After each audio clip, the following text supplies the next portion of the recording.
Aku menyesal menjadi Batman. Ya, itulah ungkapan yang bisa kita gambarkan untuk situasi Ben Affleck saat ini.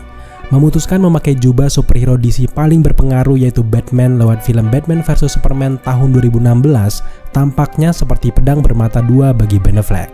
Di tahun itu, salah satu karir yang paling menjanjikan bagi aktor dan juga aktris Hollywood adalah mereka harus memakai jubah superhero, maka dengan seperti itu mereka akan dikenal di seluruh dunia. Faktanya memang kebanyakan aktor berhasil menaikkan pamor mereka seperti Chris Evans, Robert Downey Jr., bahkan ke Henry Cavill.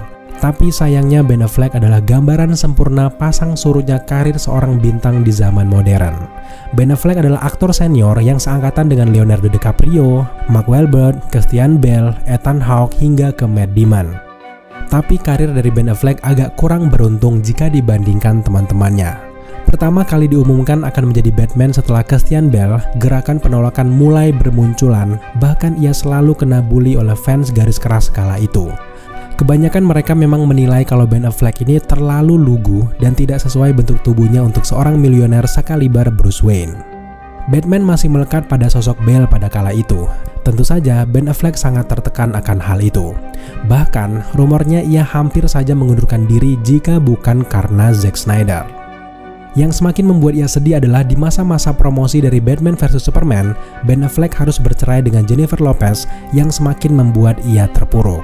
Setelah Batman vs Superman rilis, ada berbagai macam reaksi. Ada yang tidak suka dengan desain kostum Batman versi Ben Affleck yang dianggap terlalu bulky, namun seiring berjalannya waktu, fans mulai menyukai Ben Affleck.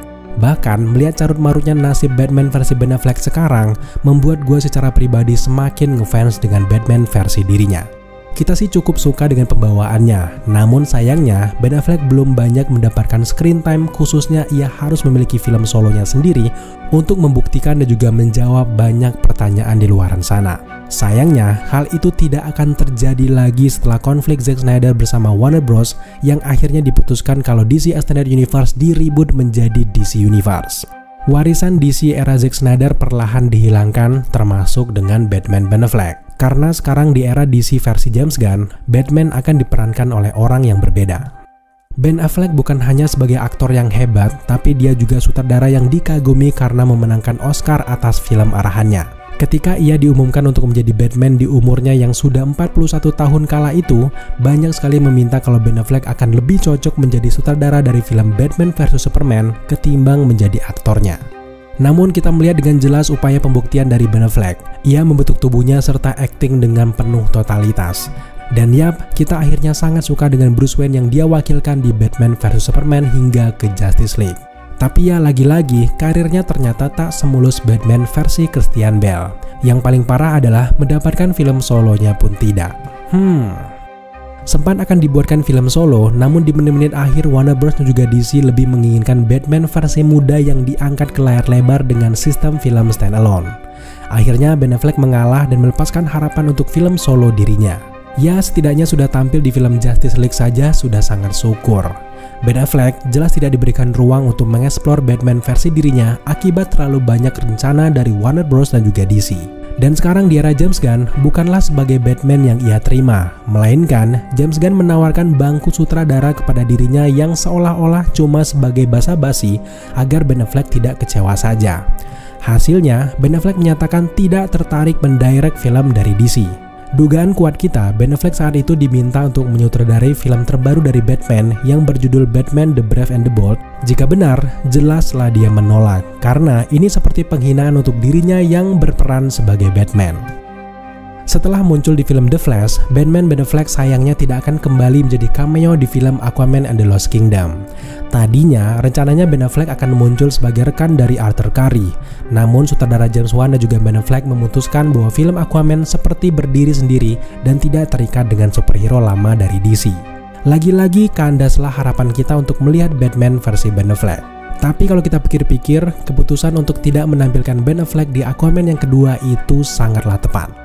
Meskipun banyak yang setuju bahwa Ben Affleck tampil mengagumkan sebagai Bruce Wayne, beberapa faktor di luar itu berkontribusi pada karirnya secara keseluruhan sebagai Captain Crusader yang dianggap mengecewakan. Oleh karena itu, ketidakhadirannya di film Aquaman and the Lost Kingdom mungkin bermanfaat bagi karirnya untuk di masa depan.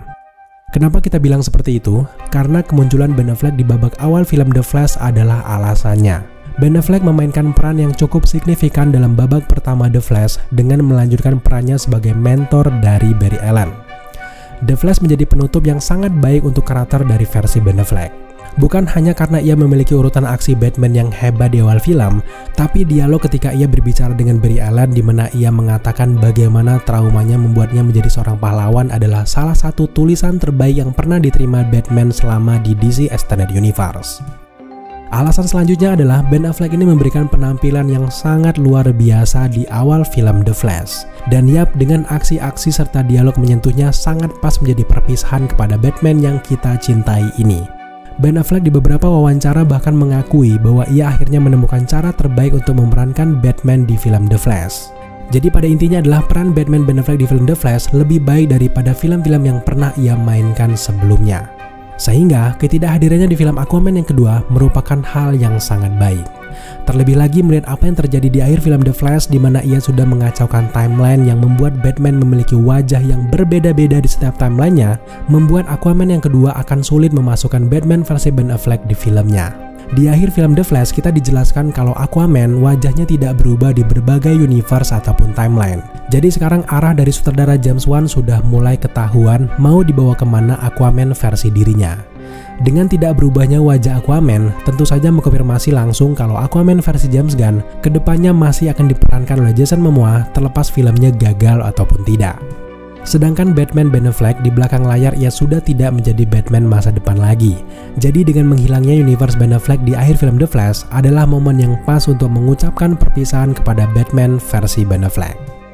Bukanlah salah beliau jika Batman tidak bertahan lama. Semua itu adalah salah sistem dari petinggi-petinggi yang membuat masa depannya menjadi berantakan. Ben Affleck selalu memberikan penampilan juga komitmen yang sangat luar biasa sebagai Batman di setiap film-film DC. Kesalahan penanganan oleh Warner Bros lah yang membuat Batman yang diperankan Ben Affleck ini gagal. Reaksi negatif terhadap Batman vs Superman Dawn of Justice membuat Warner Bros secara drastis mengubah keadaan waralaba ini guys. Tentu saja ini menjauhkannya dari visi Zack Snyder dan menyebabkan perpecahan yang berarti alur cerita terpecah antara apa yang ditetapkan oleh Zack Snyder dan apa yang diinginkan oleh para eksekutif studio. Hal ini tentu saja berdampak negatif pada karir Ben Affleck sebagai Batman karena dia awalnya dimaksudkan untuk menjadi bagian dari film solonya sendiri dan 2 sequel dari Justice League di tengah-tengah rencana lain yang dia dan juga Zack Snyder miliki untuk karakter tersebut.